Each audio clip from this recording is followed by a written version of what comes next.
Hi అండి, నమస్తే. నేను మీ Shanti. Welcome back to my channel Shanti's vlogs. ఈ రోజు మన వీడియోలో రోడ్ సైడ్ బండి మీద చేసే 2 రకాల మిక్చర్ రెసిపీస్ని ఎలా చేయాలో చూపించబోతున్నాను.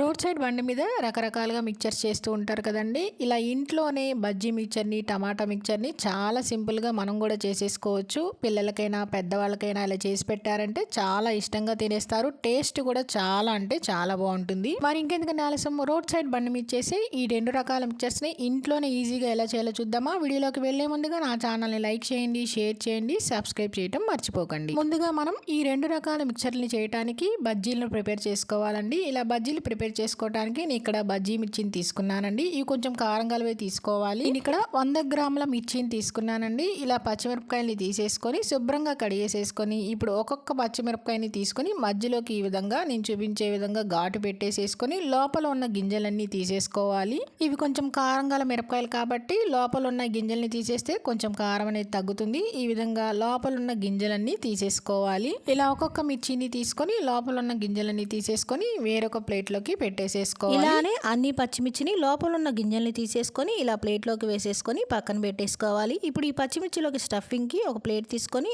అందులోకి 1 స్పూన్ వాము, 1/2 టీ స్పూన్ జీలకర్ర, అలానే 1/2 టీ స్పూన్ ఉప్పు వేసేసుకొని ఈ 3 బాగా కలిసేలాగా చేత్తో ఈ విధంగా బాగా కలుపుకోవాలి.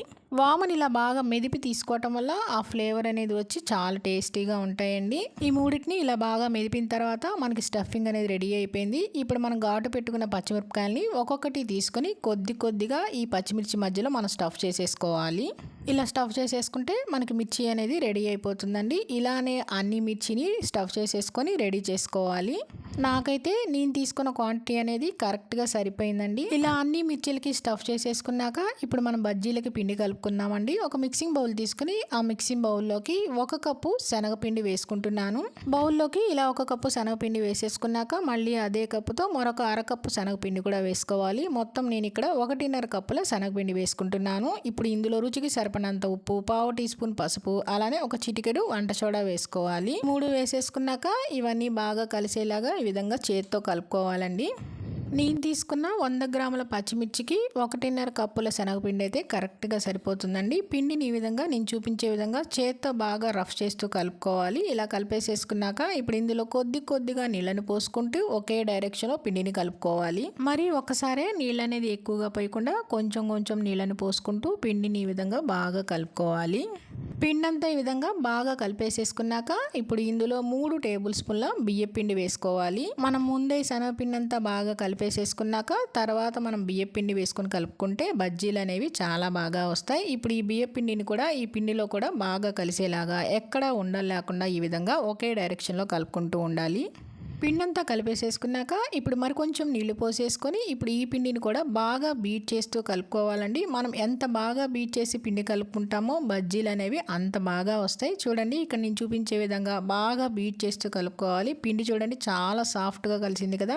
ఇలా పిండి అంతా బాగా కలిపేసేసుకుంటే మనకి బజ్జీలకి పిండి రెడీ అయిందండి. బజ్జీలు వేసుకోవడానికి డీప్ ఫ్రైకి సరిపడా ఆయిల్ పెట్టేసేసుకొని ఆయిల్ హీట్ ఎక్కనివ్వాలి. ఆయిల్ హీట్ ఎక్కిన తర్వాత మనం రెడీ చేసుకున్న పిండిని తీసుకొని అలానే మనం స్టఫ్ చేసుకున్న ఒక్కొక్క బజ్జీ మిర్చిని తీసుకొని పిండిలో ఈ విధంగా ముంచాలి. ఇలా ఒక్కొక్క పచ్చిమిర్చిని బజ్జీ పిండిలో ముంచేసేసుకొని ఆయిల్లో వేసేసుకోవాలి. ఇలానే అన్ని బజ్జీల్ని ఆయిల్కి సరిపడన్ని వేసుకోవాలి. నేను ఇక్కడ 3 బజ్జీలని వేసుకుంటున్నానండి. ఆయిల్లో వేసాక ఈ విధంగా పైకి తేలిన తర్వాత ఒకవైపు ఎర్రగా కాలిన తర్వాత రెండో వైపు తిప్పేసుకోవాలి. బజ్జీలన్నీ 2 వైపులా ఎర్రగా వేగిన తర్వాత ఎక్సెస్ ఆయిల్ అంతా తీసేసుకొని ఒక ప్లేట్లోకి వేసేసుకోవాలి. ఈ విధంగానే మిగతా బజ్జీలన్నిటిని వేసేసుకోవాలి. నేను ఇక్కడ అన్ని బజ్జీలని వేసేసుకున్నాను. బజ్జీలన్నీ వేసేసుకున్నాక స్టవ్ ఆఫ్ చేయకుండా మంటని లో ఫ్లేమ్లో పెట్టేసేసుకొని ఇప్పుడు గరిటె పెట్టేసేసుకొని 1 కప్పు ఇదే ఆయిల్లో పల్లీలు వేసి వేయించుకోవాలండి. ఈ విధంగా గరిటె పెట్టి వేసి వేయించుకుంటే మనకి పల్లీలు అనేవి చాలా బాగా వేగుతాయి. అలానే మనకి ఆయిల్ అంతా స్ప్రెడ్ అవ్వకుండా ఈ విధంగా తిప్పుతూ వేయించుకుంటే తొందరగానే వేగిపోతాయి. పల్లీలు కూడా ఇలా వేగిన తర్వాత ఇప్పుడు ఈ పల్లీని కూడా ఒక బౌల్లోకి వేసేసుకోవాలి. అలానే మళ్ళీ గరిటె పెట్టేసేసుకొని 1 కప్పు పుట్నాల పప్పు అదేనండి చట్నీ పప్పు అంటారు కదా, ఆ చట్నీ పప్పును వేసేసుకొని ఈ చట్నీ పప్పును కూడా ఎర్రగా వేయించుకోవాలి. చట్నీ పప్పు కూడా వేగిన తర్వాత ఈ చట్నీ పప్పును కూడా మళ్ళీ బౌల్లోకి వేసేసుకొని మళ్ళీ గరిటెను పెట్టేసి 1 కప్పు కార్న్ఫ్లాక్స్ వేసుకోవాలండి. బయట షాపుల్లో వాటిల్లో దొరుకుతాయి కదండి పచ్చివే, ఇలా కార్న్ఫ్లాక్స్ తీసేసుకొని వీటిని కూడా ఇలా తిప్పుకుంటూ రౌండ్గా వేయించుకుంటే ఇవి కూడా అన్ని సమానంగా వేగుతాయి. ఇలా వేగిన తర్వాత ఎక్సెస్ ఆయిల్ అంతా తీసేసుకొని వీటిని కూడా బౌల్లోకి వేసేసుకోవాలి. మళ్ళీ ఇదే ఆయిల్లో గరిటె పెట్టేసేసుకొని 1 కప్పు అటుకుల్ని వేసుకోవాలండి. ఇవి పచ్చి అటుకులే, మనం అటుకులు ఉప్మా అలా చేసుకుంటూ ఉంటాం కదండి, ఆ అటుకుల్ని ఇలా అటుకులు కూడా వేసేసుకొని ఇప్పుడు ఈ అటుకుల్ని కూడా ఈ విధంగా వేయించేసేసుకోవాలి. అటుకులు వేయించేసేసుకున్నాక ఇప్పుడు ఈ అటుకుల్ని కూడా ఇలా ఎక్సెస్ ఆయిల్ అంతా తీసేసుకొని మళ్ళీ బౌల్లోకి వేసేసుకోవటమే.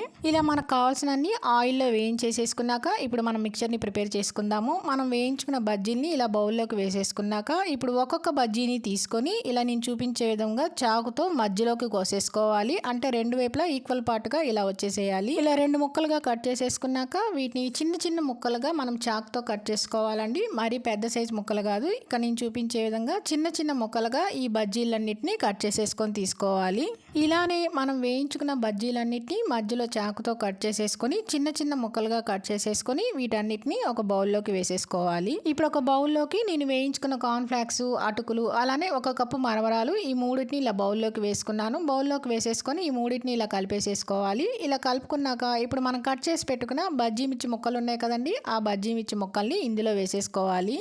ఇప్పుడు ఇందులోనే మనం వేయించి పెట్టుకున్న పల్లీల్ని సగం, అలానే 2 టమాటాలను ఇలా చిన్న చిన్న ముక్కలుగా కట్ చేసేసుకొని టమాటా ముక్కలు వేసుకోవాలి. అలానే ఇందులో మనం వేయించి పెట్టుకున్న పుట్నాలను కూడా సగం వేసుకోవాలి. తర్వాత ఇందులో ఒక 2 పెద్ద సైజు ఉల్లిపాయల్ని బాగా సన్నగా కట్ చేసేసుకొని ఆ ఉల్లిపాయ ముక్కల్ని కూడా సగం వేసుకోవాలి. అలానే సన్నగా కట్ చేసిన కొద్ది కొత్తిమీర, అలానే రుచికి సరిపడినంత ఉప్పు, అలానే 1/2 టీ స్పూన్ కారం వేసుకోవాలి. ఇందులో కారం అనేది ఎక్కువ వేసుకోకూడదు, ఆల్రెడీ బజ్జీ మిర్చి కారంగానే ఉంటాయి కదండి. కారం కూడా వేసేసుకున్నాక ఇప్పుడు ఇందులో 1 స్పూన్ చాట్ మసాలా తీసుకొని ఆ చాట్ మసాలాను కూడా ఇలా పైన జల్లేసేసుకోవాలి. చాట్ మసాలా మొత్తం వేసేసుకోవాలండి. చాట్ మసాలా కూడా వేసేసుకున్నాక ఇప్పుడు ఒక పెద్ద సైజు నిమ్మకాయని తీసేసుకొని ఆ నిమ్మరసాన్ని కూడా పిండేసేసుకోవాలి. బజ్జీ మిక్చర్ లో మనం నిమ్మరసం ఎంత ఎక్కువ వేసుకుంటే టేస్ట్ అనేది అంత బాగుంటుందండి. నిమ్మరసం కూడా పిండేసేసుకున్నాక ఇప్పుడు మనం ఇవన్నీ బాగా కలిసేలా చేత్తో ఈ బజ్జీ ముక్కల్ని మ్యాష్ చేస్తూ బాగా కలుపుకోవాలి. ఈ విధంగా నేను చూపించే విధంగా కింద నుంచి పైకి అనుకుంటూ ఇవన్నీ బాగా కలిసేలా కలుపుకోవాలి. మనకి ఎక్కడా కూడా బజ్జీ ముక్కలు అనేవి తగలకుండా బాగా చేసే విధంగా మ్యాష్ చేస్తూ కలుపుకోవాలండి. మనం ఎంత బాగా కలుపుకుంటే టేస్ట్ అనేది అంత బాగుంటుంది.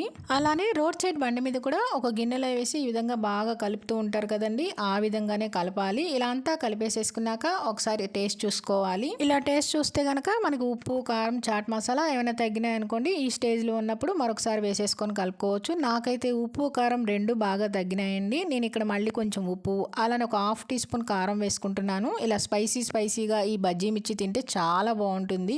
ఇలా ఉప్పు కారం కూడా వేసేసుకున్నాక మరొకసారి ఈ ఉప్పు కారం కూడా బాగా కలిసేలా కలుపుకోవాలి.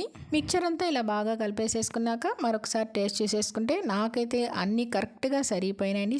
స్పైసీగా చాలా టేస్టీగా ఉంది. ఇలా సర్వ్ చేసేసుకొని పక్కన నిమ్మకాయ ముక్క, అలానే పైన సన్నగా కట్ చేసిన కొద్దిగా ఉల్లిపాయ ముక్కలు, అలానే వేయించుకున్న పల్లి ముక్కలు, టమాటా ముక్కలు అన్నీ వేసేసుకొని సర్వ్ చేసేసుకోవటమే.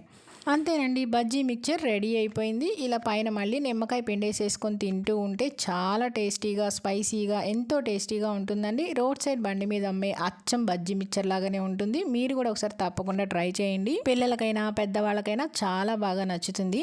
తర్వాత మనం టమాటా మిక్చర్ని ఎలా చేయాలో చూద్దాము. టమాటా మిక్చర్ కోసం 3 పెద్ద సైజ్ టమాటాలను బాగా పండినవి తీసుకోవాలండి. ఇలా పండినవి తీసేసుకున్నాక ఇప్పుడు ఒక్కొక్క టమాటాని రౌండ్ షేప్లో కట్ చేసుకొని తీసుకోవాలి. బాగా పల్చగా ఇక్కడ నేను చూపించే విధంగా రౌండ్ షేప్లో కట్ చేసుకోవాలండి. ఇలా కట్ చేసుకుంటేనే టమాటా మిక్చర్కి చాలా బాగుంటుంది. ఇలా మనకు కావాల్సిన టమాటా ముక్కల్ని రౌండ్ షేప్లో కట్ చేసేసుకొని తీసుకోవటమే. టమాటా ముక్కలన్నీ ఇలా మనకు కావాల్సినవి కట్ చేసేసుకొని పక్కన పెట్టేసేసుకొని ఇప్పుడు ఒక ప్లేట్ తీసుకొని అందులోకి ఇక్కడ నేను చూపించే విధంగా రౌండ్ షేప్లో టమాటా ముక్కల్ని పెట్టుకోవాలి. ఇలా రౌండ్ షేప్లో టమాటా ముక్కల్ని పెట్టేసేసుకున్నాక ఇప్పుడు ఒక చిటికెడంతా మనం ఉప్పుని తీసేసుకొని పైన ఈ విధంగా టమాటా ముక్కల మీద చల్లాలి. ఉప్పు వేసేసుకున్నాక అలానే కొద్దిగా కారాన్ని కూడా ఇక్కడ నేను చూపించే విధంగా పైన టమాటా ముక్కల మీద వేసుకోవాలి. అలానే కొద్దిగా చాట్ మసాలాని కూడా తీసేసుకొని పైన చాట్ మసాలా కూడా ఇలా టమాటా ముక్కల మీద వేసేసుకోవాలి. చాట్ మసాలా వేసేసుకున్నాక ఇప్పుడు కొద్దిగా పెరుగును తీసేసుకొని ఆ పెరుగును కూడా పైన నేను చూపించే విధంగా స్పూన్తో టమాటా ముక్కల మీద ఈ విధంగా వేయాలి. ఇలా పెరుగుతో కనుక సర్వ్ చేసుకొని తీసుకుంటే టేస్ట్ అనేది అనేది చాలా బాగుంటుందండి. పెరుగు కూడా వేసేసుకున్నాక ఇప్పుడు ఇందులో మనం బజ్జీ మిక్చర్ రెడీ చేసి పెట్టుకున్నాం కదండి, ఆ బజ్జీ మిక్చర్ని పైన టమాటా ముక్కలంతా కవర్ అయ్యేట్టుగా బజ్జీ మిక్చర్ని పెట్టేసేయాలి. ఇలా టమాటా ముక్కలంతా కవర్ చేసేంత బజ్జీ మిక్చర్ పెట్టేసేసుకొని ఇప్పుడు పైన సన్నగా కట్ చేసిన కొత్తిమీర, అలానే మనం ఒక నిమ్మకాయ ముక్క పెట్టేసేసుకొని పైన మళ్ళీ కొద్దిగా స్పూన్తో పెరుగు వేసేసుకోవాలి. మనం తీసుకునే పెరుగు అనేది బాగా చిక్కగా ఉండాలండి. చిక్కగా ఉంటేనే టేస్ట్ అనేది బాగుంటుంది ఈ టమాటా మిక్చర్కి. ఇలా పెరుగు కూడా లైట్గా వేసేసుకున్నాక సర్వ్ చేసేసుకోవటమే.